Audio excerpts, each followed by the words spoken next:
오늘 주신 하나님 말씀 요한계시록 20장 1절부터 6절입니다. 또 내가 보매 천사가 무저갱의 열쇠와 큰 쇠사슬을 그의 손에 가지고 하늘로부터 내려와서 용을 잡으니 곧 옛뱀이요 마귀요 사탄이라 잡아서 1000년 동안 결박하여 무저갱에 던져 넣어 잠그고 그 위에 인봉하여 1000년이 차도록 다시는 만국을 미혹하지 못하게 하였는데 그 후에는 반드시 잠깐 노일이라. 또 내가 보좌들을 보니 거기에 앉은 자들이 있어 심판하는 권세를 받았더라.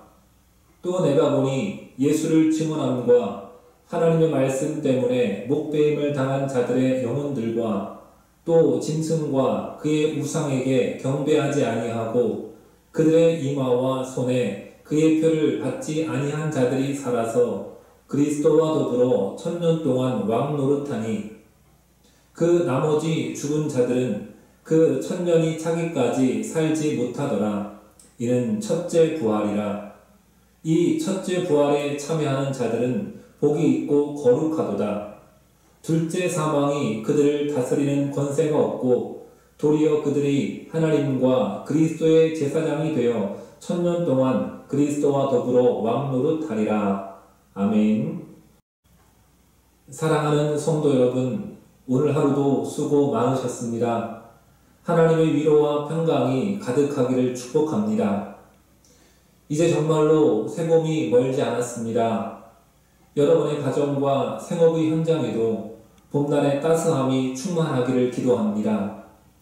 이번 주일부터는 예배당 좌석의 20%까지 출석할 수 있습니다. 본인의 건강 상태를 확인하시고 예배 참석을 자유롭게 결정해 주시기 바랍니다. 시간이 조금 지났지만 우리는 앞의 17, 18, 19장에서 짐승을 탄 음녀인 큰 성 바벨론이 최종 심판을 받고 나서 어린 양의 혼인잔치로 종말의 전체적인 그림이 완성된 것을 보았습니다. 그런데 신랑이셨던 예수님이 19장 11절부터는 다시 전사로서 등장하십니다. 본문 20장에는 용, 즉 옛뱀을 무저갱에 1000년 동안 결박하시고 성도들은 왕노릇하는 내용이 나옵니다. 분명 앞에서 예수님은 세상 악한 권세를 멸하고 혼인잔치로 마무리되었는데 또다시 예수님이 무장을 하시고 싸우신다는 것은 좀 이상합니다. 이것은 시간적으로 연속될 사건을 말하는 것이 아닙니다. 그런데 이 내용이 기록된 순서대로 일어난다고 해석하는 사람들이 있는데 그들의 주장을 전천년설이라고 합니다. 전천년설은 천년왕국 전에 예수님의 재림이 있고 그로 인해 1000년 동안의 종말적 마무리가 일어난다는 것입니다. 그래서 이 전천년설 안에 다양한 견해들이 있어서 세상이 심판받는 동안 성도들이 휴거되어 보호받는다는 주장도 있고 이스라엘이 다윗과 솔로몬 때의 영광을 회복한다는 견해들도 있습니다. 그러나 오늘 본문 20장은 앞의 음녀 바벨론의 최종 심판에 이어지는 다음 사건을 설명하는 것이 아닙니다.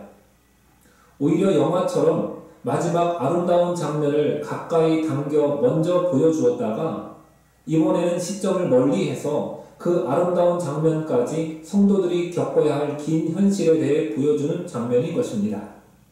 즉, 앞의 몇 장들이 최종 종말 때에 비중을 두었다면 여기서는 예수님의 초림부터 재림 사이의 긴 시간을 말하고 있습니다. 우리는 요한계시록이 예수님의 초림과 재림 사이의 사건들을 때로는 가까이서 때로는 멀리서 보여주는 것을 수차례 반복하고 있음을 잊지 말아야 합니다. 그래서 본문에서 말하는 천년왕국은 시간적인 실제 천년을 말하지 않습니다. 천년은 초림과 재림 사이의 오랜 인내가 요구되는 교회의 시대를 의미합니다. 즉 천년의 기간이 별도로 있는 것이 아니라는 것입니다. 1절을 보면 천사가 등장하는데 그는 18장에서 바벨론을 심판하려고 땅을 밝히면서 내려온 천사와 동일한 존재입니다. 그가 누구였습니까? 바로 예수 그리스도입니다. 예수님은 용, 즉 옛뱀이라고 불리는 사탄을 잡아 무적행에 결박시켜 세상을 속이지 못하게 합니다. 무적행은 지하 땅 속의 어떤 장소가 아니라 영적인 하늘과 반대되는 사탄이 활동하는 영역을 상징하는 표현입니다. 이 사탄이 무적행에 갇혔다고 해서 완전히 무력해졌다는 뜻은 아닙니다. 말세 때까지 사탄은 여전히 활동합니다. 그리고 최종 심판 때의 사탄은 잠깐 풀려나서 곡과 마곡을 미혹해서 하나님을 대항하게 합니다. 곡은 마곡에 사는 왕으로서 에스겔에 등장하는데 실제 인물과 나라를 상징하는 것이 아니라 반하나님적인 모든 나라를 상징합니다. 여기서 사탄이 결박되었을 때는 통제되었다가 마지막에 잠시 풀려날 때 다시 허용되는 능력은 무엇입니까? 바로 미혹하는 능력입니다. 그가 사람들을 속여서 하나님께 바른 마음을 품지 못하도록 하고 있는데 그 능력을 주님께서 제한하신다는 것입니다. 그것은 사탄의 중요한 특기인데 옛뱀이라고 부르는 것에서도 재확인됩니다. 즉 사탄이 하와를 속여서 전 인류를 죽게 하였고 전 세상을 어둡게 속여서 하나님께 대항하도록 만들었는데 예수님께서 이 땅에 오시면서 그 사탄의 능력을 막으시고 자신의 백성들을 깨워 빛 가운데로 불러 모으시고 계십니다.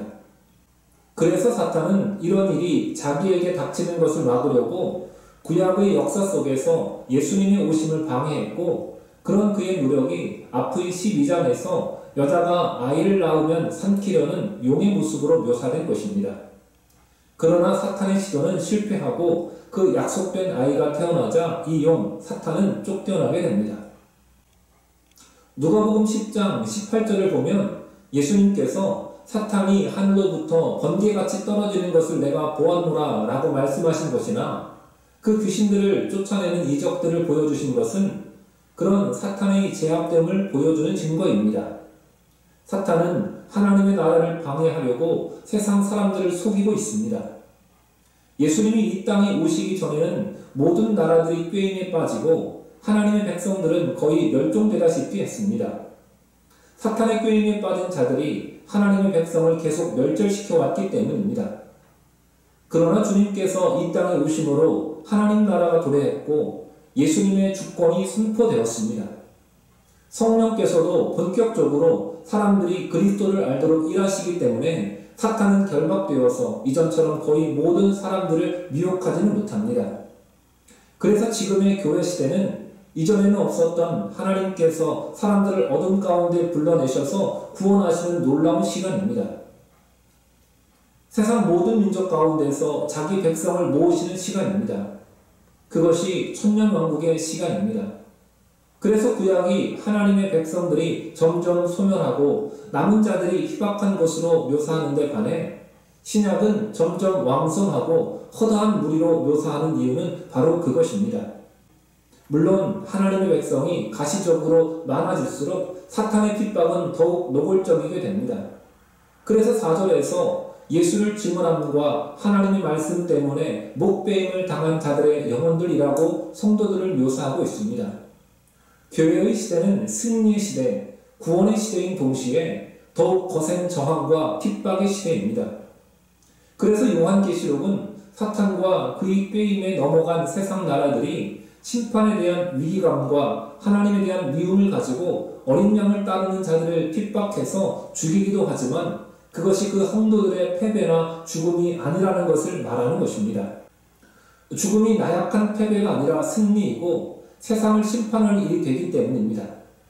예수님이 고난당하시고 죽으시는 것으로 끝나지 않고 부활하신 것처럼 말입니다. 하나님께서 요한을 통해 이런 메시지를 주신 것은 신약이 공통적으로 말하고 있는 것입니다.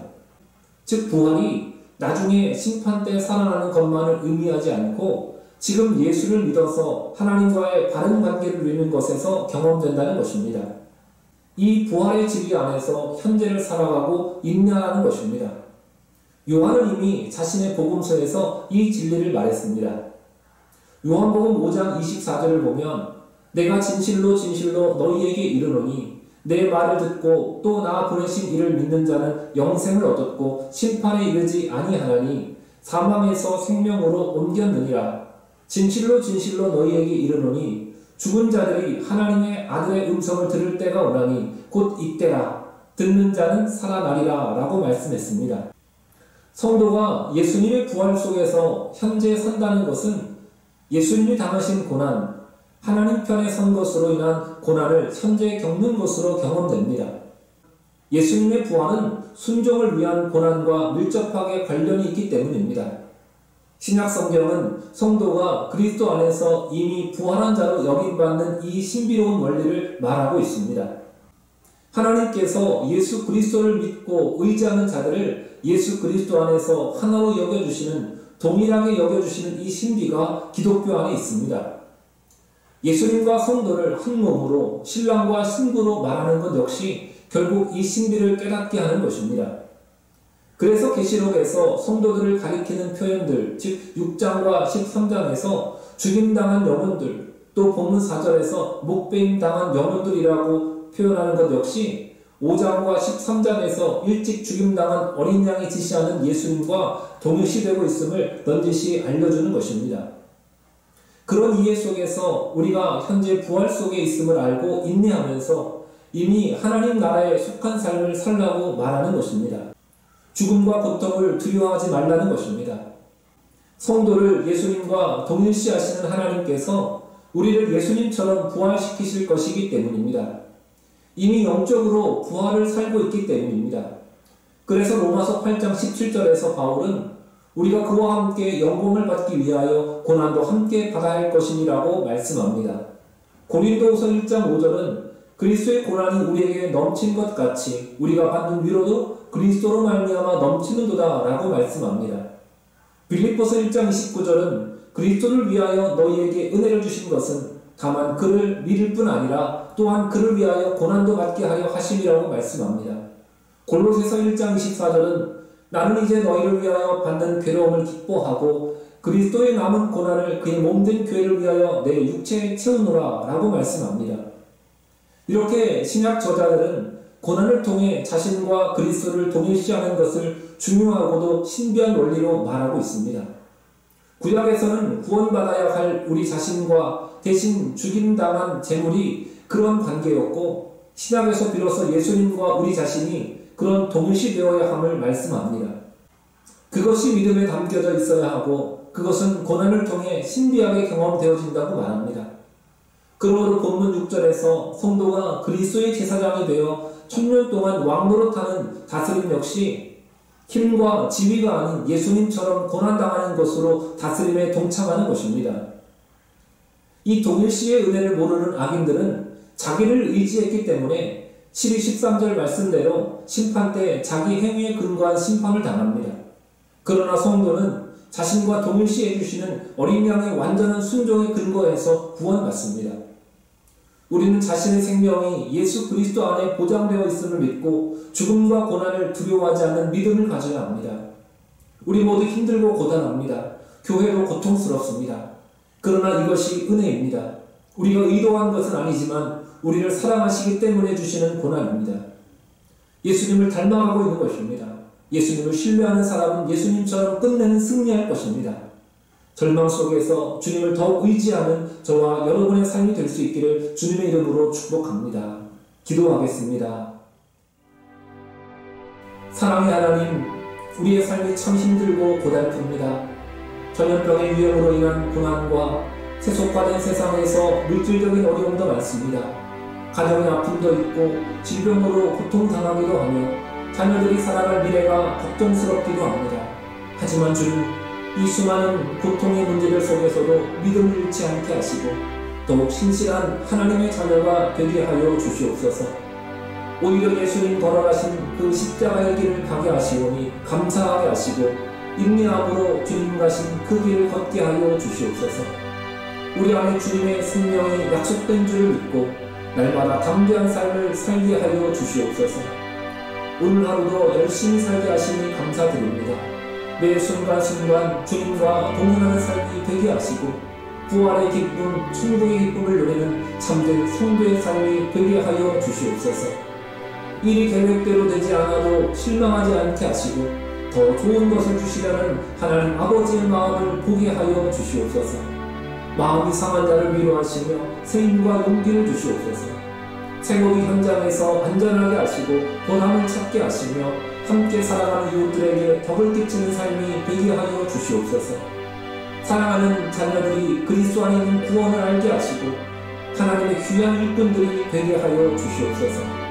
오늘도 우리의 믿음과 소망과 사랑 되시는 예수님의 이름으로 기도드리옵나이다. 아멘.